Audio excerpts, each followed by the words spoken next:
সে বিষয়ে আর খবর জানাতে চাই। সচিবালয় থেকে যুক্ত হচ্ছেন সহকর্মী স্বপ্নিল শাহরিয়ার শিশির। শিশির, দ্বিতীয় দিনে এসে প্রধানমন্ত্রী, মন্ত্রী প্রতিমন্ত্রীদের ব্যস্ততা কেমন দেখছেন?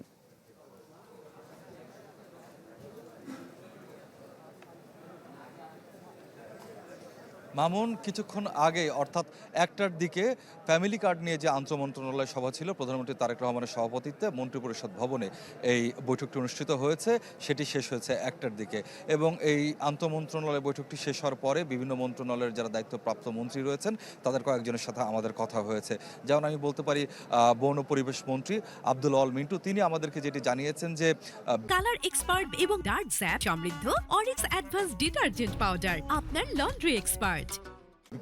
এই ফ্যামিলি কার্ড বিএনপির অন্যতম নির্বাচনী ওয়াদা ছিল এবং ঈদের আগেই পাইলট প্রকল্প আকারে কয়েকটি জায়গায় এই ফ্যামিলি কার্ডের বিষয়টি চালু করার বিষয়ে নির্দেশনা দিয়েছেন প্রধানমন্ত্রী তারেক রহমান। আবার সমাজ কল্যাণ মন্ত্রী জেডএম জাহিদ হোসেন যেটি আমাদেরকে জানিয়েছেন যে এই যে পাইলট প্রকল্প আকারে এই ফ্যামিলি কার্ডের বিষয়টি বাস্তবায়ন করা হবে, সেজন্য একটি উপকমিটি গঠন করা হয়েছে এবং সেই উপকমিটি আগামী রোববার, আজকে জানেন যে সপ্তাহের শেষ কর্মদিবস, তো আগামী রোববার সেই উপকমিটি বৈঠকে বসবে এবং মঙ্গলবারের মধ্যে তারা একটি প্রতিবেদন উপস্থাপন করবেন প্রধানমন্ত্রীর সামনে।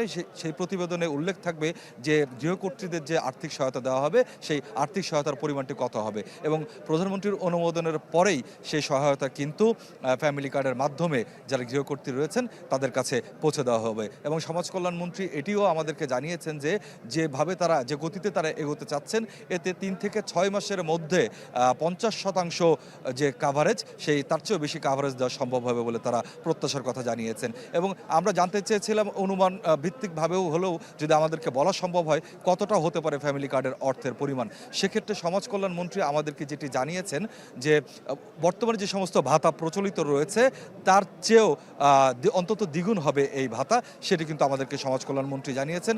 এবং তথ্যমন্ত্রী জাহিদ স্বপন তিনিও আমাদেরকে কিন্তু জানিয়েছেন যে এই নির্বাচনী ওয়াদা পূরণ করার জন্য প্রধানমন্ত্রী সার্বিকভাবে দিক নির্দেশনা দিয়েছেন। পরবর্তীতে 5 বছরে 25 কোটি বৃক্ষরোপণ এবং জলাধার খনন ও পুনঃখনন একটি আন্তঃমন্ত্রণালয় সভা রয়েছে, সেটির নিশ্চয় আমরা পরবর্তীতে দর্শকদেরকে জানিয়ে দেব। মামুন জি, অনেক ধন্যবাদ। নিশ্চয়ই পরবর্তীতে আমরা আবারও আপনাদের কাছে ফিরব। দর্শক, সচিবালয় থেকে জানাচ্ছিলেন সহকর্মী স্বপ্নিল শাহরিয়ার শিশির।